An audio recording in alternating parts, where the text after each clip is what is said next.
Sangam Pate, Kandalet Natu, Natuan, in Sajayam. Ramwasai, Tatuan Munka, Sangveama.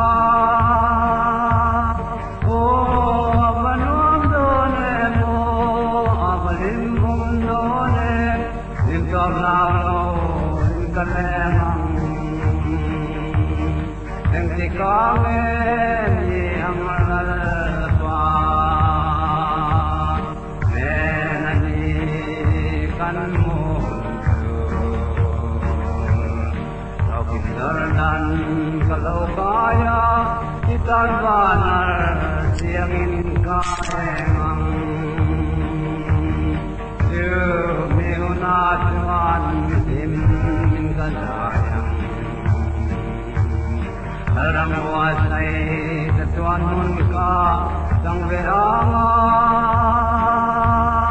Oh abanum donemo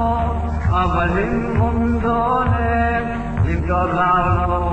inkalemang Anitake Tatuan alma Ikapui Siam Tanatuan Itisena Iredote Kandenalo Kalui Titimka Natuan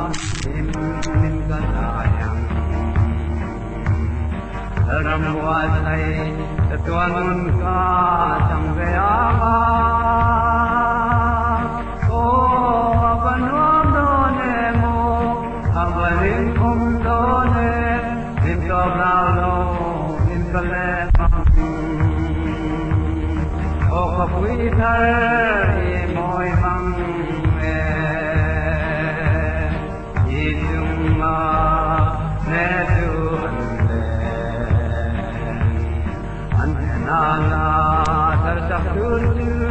Kuberal natananda taye